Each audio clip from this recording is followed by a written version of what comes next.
নিয়োগ করেছেন। সম্মানিত মুসলিম ভাই এবং বোনেরা, আসসালামু আলাইকুম ওয়া রাহমাতুল্লাহ। সম্মানিত উপস্থিতি, আমি দাঁড়িয়েছি মূলত আপনাদের কাছ থেকে দোয়া নিতে এবং আপনাদের জন্য দোয়া করতে।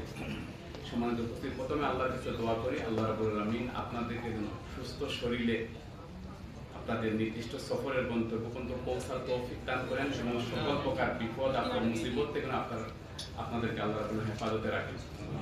দ্বিতীয় নম্বর, আমাদের জন্য দোয়া চাচ্ছি, আমরা যারা যুব সমাজ এই দেশে আছি, আমরা যেন সর্বাবস্থায় আল্লাহর হুকুমের উপর যেন দায়েম এবং কায়েম থাকতে পারি এবং আপনাদের প্রত্যাশিত যে রাষ্ট্রের আপনারা স্বপ্ন দেখেন, যে দেশের যে সমাজের এই প্রত্যাশিত সমাজ গঠনের জন্য আমরা প্রত্যেকের ভূমিকা রাখতে পারি।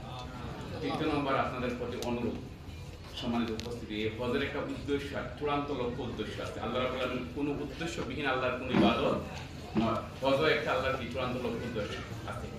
আপনারা শয়তানের উপর যে পাথর নিক্ষেপ করবেন, সেই পাথর নিক্ষেপের ঐতিহাসিক আল্লাহরও একটা বড় একটা বিষয় এখানে জড়িত। যে শয়তান আল্লাহর হুকুম মানতে হইলে ইব্রাহিম আলাইহিস সালাম এবং তার ছেলে ইসমাইল আলাইহিস সালামকে ধোঁকা দিচ্ছিল, সেই সময়ের স্মৃতিকে ধারণ করে এই পাথরটা নিক্ষেপ করা হয়। আমরাও আল্লাহর হুকুম মানার ক্ষেত্রে হজ করে আসার পর এই শয়তানি এখনো মতো কি আদু ও মুবিন বলা হয়েছে, সেই শয়তানের ক্ষেত্রে এই শয়তান এখনো মতো আমাদের প্রতিনিয়ত ধোঁকা দিয়ে আল্লাহর হুকুম থেকে দূরে রাখার চেষ্টা করছি। আমরা হজের প্রত্যেকটা ঐতিহাসিক যে স্থাপনা, প্রত্যেকটা জায়গা থেকে শিক্ষা গ্রহণ করে আমরা যেন এই শিক্ষার আলোকে আমাদের জীবন যেন গড়তে পারি, আল্লাহর কাছে সেই তৌফিক কামনা করে সবার জন্য আবারও আল্লাহর কাছে দোয়া করে আমার কথা শেষ করছি। আসসালামু আলাইকুম ওয়া রাহমাতুল্লাহ। সুবহানাকা আল্লাহুম্মা ওয়া বিহামদিকা আশহাদু আল্লা ইলাহা ইল্লা আনতা আস্তাগফিরুকা ওয়া আতুবু ইলাইক।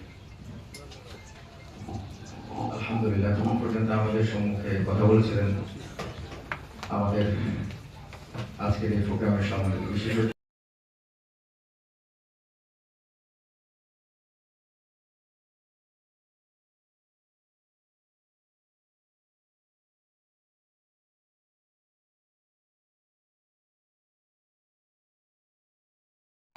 নিয়োগ করেছেন। সম্মানিত মুসলিম ভাই এবং বোনেরা, আসসালামু আলাইকুম ওয়া রাহমাতুল্লাহ।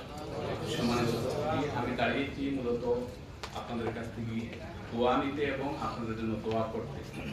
সম্মানিত উপস্থিতি, প্রথমে আল্লাহর কাছে দোয়া করি, আল্লাহ রাব্বুল আলামিন আপনাদেরকে যেন সুস্থ শরীরে আপনাদের নির্দিষ্ট সফরের গন্তব্য পর্যন্ত পৌঁছার তৌফিক দান করেন এবং সকল প্রকার বিপদ আপনার মুসিবত থেকে আপনাদেরকে আল্লাহ রাব্বুল হেফাজতে রাখেন। দ্বিতীয় নম্বর, আমাদের জন্য দোয়া চাচ্ছি, আমরা যারা যুব সমাজ এই দেশে আছি, আমরা যেন সর্বাবস্থায় আল্লাহর হুকুমের উপর যেন দায়েম এবং কায়েম থাকতে পারি।